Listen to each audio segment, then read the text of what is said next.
আসসালামু আলাইকুম। 10 মিনিট স্কুলের পক্ষ থেকে সকলকে স্বাগত। আশা করি সকলে ভালো আছেন। আলহামদুলিল্লাহ, আমিও ভালো আছি।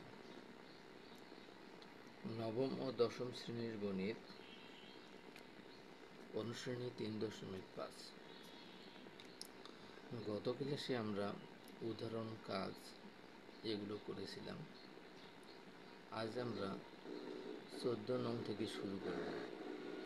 এর আগে 1 থেকে 12 নং পর্যন্ত আমাদের এমসিকিউ অর্থাৎ নৈর্ব্যক্তিক আকারে আছে, তাই আমি ওগুলো আলোচনা করতেছি না। আমি 14 নং থেকে আলোচনা করতেছি। ক একটি কাজ পি দিনে এবং খ টয়েস পি দিনে করে। তারা একটি কাজ আরম্ভ করে এবং কয়েকদিন পর ক কাজটি অসমাপ্ত রেখে চলে গেল। বাকি কাজটুকু খ 8 দিনে শেষ করে। কাজটি কত দিনে শেষ হয়েছিল? আমরা ক ও খ যে একদিনে আলাদাভাবে কাজ করে এটা বের করে নেব। আমরা খর কাজটা বের করে নিলে বাকি কাজটুকু ধরি মোট কাজ কি এক অংশ, একটা কাজ বা এক অংশ কাজ দুইজনে মিলে করবে। খ টয়েস পি দিনে করে একটি কাজ। খ একদিনে করে কম করবে, তখন কি হবে? ভাগ হবে। 1 ভাগ টয়েস পি অংশ কাজ। এই জিনিসটা আমাদের মনে রাখতে হবে। এই লাইনটা আমাদের পরবর্তী কাজে লাগবে। অতএব খ আর দিনে করে তখন বেশি করবে, বেশি করলে গুণন হয়। 1 ইন্টু আর ডিভাইডেড বাই কত? Toys p. 1 দ্বারা আরও গুণন করলে আমরা আর পাবো, নিচে কত থাকলো? Twice p. এই কাজটুকু খ একাই করছে। অতএব ক ও খ একত্রে করে ক আর খ এই যে বাকি কাজটুকু হচ্ছে খ আর দিনে করেছিল, এখান থেকে যদি আমরা 1 অংশ থেকে যদি আমরা খর কাজটুকু বাদ দিই তাহলে কর কাজটুকু বের হবে। ঠিক আছে, মানে এরা ক ও খ একত্রে কতটুকু করছে সেটুকু বের হবে। তার মানে খ যেহেতু এখানটে 8 দিনে একাই কাজটা করেছিল, ঠিক আছে, যে কাজটুকু বাকি ছিল সেটা আর একাই করেছিল, সেজন্য আমরা কি করব, এখানে যে আর দিনে যে কাজটা করেছিল সেটা করেছে আর ভাগ কত? টয়েস পি অংশ কাজ। এই এক অংশ থেকে যদি আমরা এই অংশ কাজটা বাদ দিই তাহলে ক ও খ একত্রে কতটুকু করেছিল সেটা আমাদের বের হয়ে যাবে। তাহলে 1 মাইনাস আর ভাগ টয়েস পি। 1-এর নিচে 1 আছে, 1 আর টয়েস পি লসাগু টয়েস পি। এখন 1 দ্বারা টয়েস পি গুণ করলে টয়েস পি মাইনাস কত? টয়েস পি কে টয়েস পি আর ওকে আর। এই অংশ কাজটা ক ও খ একত্রে করেছে। আবার ক পি দিনে করে একটি কাজ। ক করছিল পি দিনে, অতএব ক একদিনে করে 1 ভাগ পি অংশ কাজ। এখন ক ও খ একত্রে একদিনে করে। এখানটা দেখেন 1 ভাগ পি অংশ কাজ করছে ক আর। এখানটা আমি বলছিলাম মনে রাখার জন্য যে খ একদিনে 1 ভাগ টয়েস পি অংশ কাজ করেছিল একদিনে। এই দুটো আমরা যোগ করে দেব, তখন কত হবে আমাদের? 1 ভাগ পি প্লাস 1 ভাগ টয়েস পি। পি আর টয়েস পির লসাগু টয়েস পি। পি দ্বারা যদি আমরা টয়েস পি ভাগ করি 2 পাবো, 2 কে 2। টয়েস পি দ্বারা টয়েস পি ভাগ করলে 1, 1 কে 1, অর্থাৎ 3 ভাগ 2p। আমরা আরও একটা কাজ কিন্তু বের করছি যে ক ও খ একত্রে করছিল। এখন দেখো, আবার ক ও খ একত্রে 3 ভাগ পি অংশ কাজ করে একদিনে। অতএব ক ও খ এক অংশ কাজ যদি করতে চায় তাহলে কি হবে? কম হবে। কম হলে ভাগ হবে। ভাগ হলে কি হয়? এই টয়েস পিটা উপরে যাবে, নিচে কত আসবে? 3। অতএব ক ও খ একত্রে কত আমরা বের করেছিলাম? Twice P minus r divided by p অংশ কাজ করবে কত দিনে? তখন কত হবে আমাদের? বেশি হবে। বেশি হলে কি হয়? আমাদের গুণন হয়। টয়েস পি ভাগ 3 গুণন টয়েস পি মাইনাস আর ভাগ কত? Toys p. এই টয়েস পি আর টয়েস পি আমরা যদি কাটি কি থাকলো? টয়েস পি মাইনাস আর ভাগ কত 3 দিনে। এখন কাজটি শেষ হয়েছিল, এরা দুইজনে কাজ করছে কত টয়েস পি মাইনাস আর ভাগ 3 দিনে। এটা হলো এরা 71 কাজটা করেছিল, এতদিনে শেষ করেছিল আর কি। আর বাকি যে কাজটুকু ছিল সেই কাজটুকু আবার খ আর দিনে শেষ করেছিল, সেই এই আর দিনটা এটা যোগ হবে এটার সাথে। অতএব কাজটি শেষ হয়েছিল টয়েস পি মাইনাস আর ভাগ 3 প্লাস আর দিনে। এখন এদের লসও কত হয় 3 দ্বারা 3 ভাগ করলে 1 দ্বারা টয়েস পি মাইনাস আরকে গুণ করলে টয়েস পি মাইনাস আর প্লাস 3 আর গুণ করলে 3 আর। এখন টয়েস পি প্লাস 3 থেকে যদি আমরা আর বাদ দিই কি থাকবে টয়েস আর। আমরা উপরে যদি 3 কমন নেই আর এর নিচে যে 3টা ছিল এটা আমরা 2-র সাথে ভাগ, উপরে আমরা 2 কমন নিয়েছি, 2-র সাথে আমরা 3টা ভাগ করে দিয়েছি, কত থাকলো পি প্লাস আর দিনে। তাহলে এটা আমাদের কী দাঁড়াইলো অ্যান্সার দাঁড়াইলো। এরপর আমরা 15 নং অঙ্ক আলোচনা করব।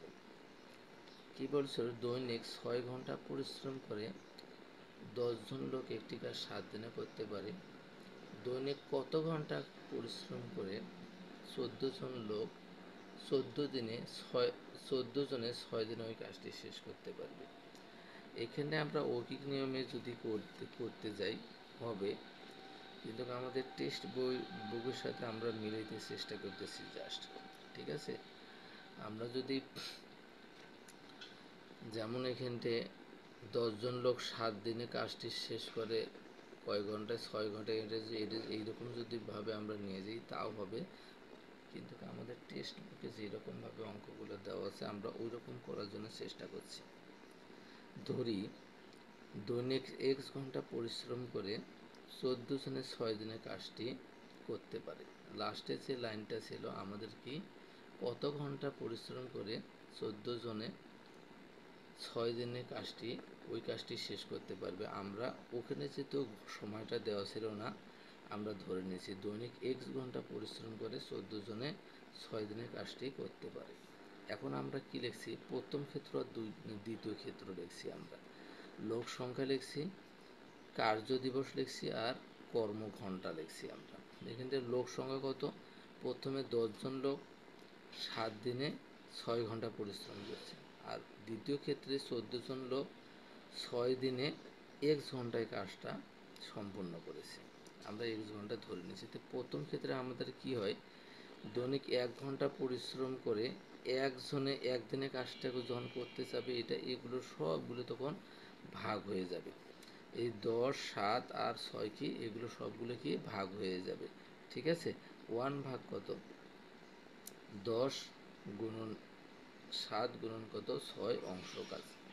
আবার দ্বিতীয় ক্ষেত্রে সেম ঘটনায়, ঠিক আছে, দৈনিক 1 ঘন্টা পরিশ্রম করে একজনে একদিনে যদি কাজটা করতে যায়, এই যে নিচে যে আছে 6 জন লোক 14 জন 6 কর্মদিবস আর কত 7, এগুলো সবগুলো ভাগ হয়ে যাবে কত। আমরা এগুলো কি ওয়ানে নেওয়ার চিন্তা ভাবনা করেছি, ঠিক আছে। 1 divided by 14 into 6 into x. এখন এরা যে কাজটুকু করছে এই অংশ কাজ আর এই অংশ কাজ সমান, কিন্তু কিভাবে, মানে কাজ একটাই ছিল, একটা কাজেই এরা দুই রকমভাবে করছে। 6 ঘন্টা পরিশ্রম করে 10 জন লোক 7 দিনে করছে, আবার 14 জন লোক 6 দিনে, মানে কত ঘন্টা সময় লাগবে এটা আমাদের বের করতে, মানে ওই কাজটি এখানে শেষে যে অঙ্কে বলা আছে ওই কাজটি মানে একই কাজটি, সেই জন্য এই কাজটা কি সমান। প্রশ্ন মতে আমরা কি লিখতে পারি, 1 ডিভাইডেড বাই 10 ইন্টু 7 ইন্টু 6 সমান সমান 1 divided by 14 into 6 into x. এখন আমরা আর গুণ করবো, যদি আর গুণ করি 1 দ্বারা যদি আমরা 14 ইন্টু 6 ইন্টু এক্সকে গুণ করি, 14 ইন্টু 6 ইন্টু এক্স সমান সমান 1 দ্বারা যদি আমরা 10 ইন্টু 7 ইন্টু 6 যদি আমরা গুণ করি 10 ইন্টু 7 ইন্টু 6 হবে। তখন আমরা এই 6 আর 6 কাটতে পারি, তারপর কত হয় 7 একে 7, 7 দুগুণে 14, 2 কে 2, 5 দুগুণে কত 10। এক্সের মান কত আমরা পাইলাম 5। অতএব দৈনিক 5 ঘন্টা পরিশ্রম করে কাজটি সম্পূর্ণ করতে পারবে কতজন লোক, 14 জন লোক 7 দিনে। অ্যান্সার আমাদের কত হবে? 5 ঘন্টা। এরপর 16 অঙ্কটাও সেম একই জিনিস, ঠিক আছে। কি বলছিল? মিতা একটি কাজ 10 দিনে করতে পারে, রিতা সেই কাজ 15 দিনে করতে পারে, তারা একত্রে কত দিনে কাজটি শেষ করতে পারবে? আমরা যদি এখানতে যদি একটা কাজ আছে, আমরা যদি লিখতাম যে মিতা 10 দিনে করে একটি কাজ, একদিনে কতটুকু করবে, ওকে। আবার রিতা 15 দিনে করে একটি কাজ, একদিনে করবে কত অংশ? একটা হবে 1/10, আর একটা হবে কি 1/15। আমরা যদি এখন লিখি রিতা ও আমরা যদি এখন লিখি যে রিতা ও রিতা ও রিতা ও মিতা একত্রে কাজটা শেষ করে, তখন আমাদের কি হবে? এই দুইটা যোগ হইতো, এটা আবার আমরা অভিজ্ঞ নিয়ম করে লিখতো, এত অংশ কাজ করবে, এতদিনে করে একটি কাজ, ঠিক আছে। মানে দিনটা আমাদের বের করতে, মানে এত অংশ কাজ করবে, কাজ করে একদিনে, এক অংশ করে একদিনে আমাদের বের হয়ে যাবে। কিন্তু আমরা টেক্সট বুকের সাথে মিলিয়ে দিতে চাচ্ছি, ঠিক আছে। যে ধরি তারা একত্রে দিনে কাজটি শেষ করতে পারে। এখন মিতা 10 দিনে করে একটি কাজ, একদিনে করবে 1/10 অংশ কাজ, কম দিন, অতএব দিনে করবে, তখন গুণন হবে ডিভাইডেড বাই কত? 10 অংশ কাজ। আবার রিতা 15 দিনে করে একটি কাজ, অতএব রিতা একদিনে করবে, তখন কি হবে? কম সময় কম কাজ করতে পারবে, 1/15, অতএব দিনে করবে, তখন বেশি হবে 1 ইন্টু ডি ডিভাইডেড বাই 15, তাহলে ডি ডিভাইডেড বাই কত? 15 অংশ কাজ। এখন এই রিতার কাজ, এই মিতার কাজটুকু আর রিতার কাজটুকু, এই দুটো যদি আমরা যোগ করি, তাহলে সম্পূর্ণ কাজের সমান হবে, মানে একটি কাজ বা এক অংশ কাজের সমান হবে। তাহলে প্রশ্ন মতে আমরা লিখতে পারি কত? D d divided by 10 plus d divided by 15 সমান সমান কত? 1। এখন এখন আমরা এদের লসাগু করব। 10 আর 15 লসাগু কত? 30। এখন 10 দ্বারা যদি আমরা 30 ভাগ করি, 3 দশে 30, মানে 3/3d, প্লাস 15 দ্বারা যদি আমরা 30 ভাগ করি, তাহলে 2 পাবো, তাহলে কত হবে? 2d। 3d আর 2d গুণ করলে কত হয়? 5d। এই 30 দ্বারা আমরা 1কে গুণ করছি 30, বা d সমান সমান, এই 5টা গুণন ছিল, ভাগ হয়ে গেছে, 5 6 কত? 30, সমান সমান কত? d সমান সমান কত? 6। অতএব তারা একত্রে 6 দিনে কাজটি শেষ করতে পারবে। এটা আমাদের কি? অ্যান্সার। সকলের শারীরিক সুস্থতা কামনা করে আজকের মতো এখানেই শেষ করতেছি। সকলেই ভালো থাকবেন, সুস্থ থাকবেন। আল্লাহ হাফেজ।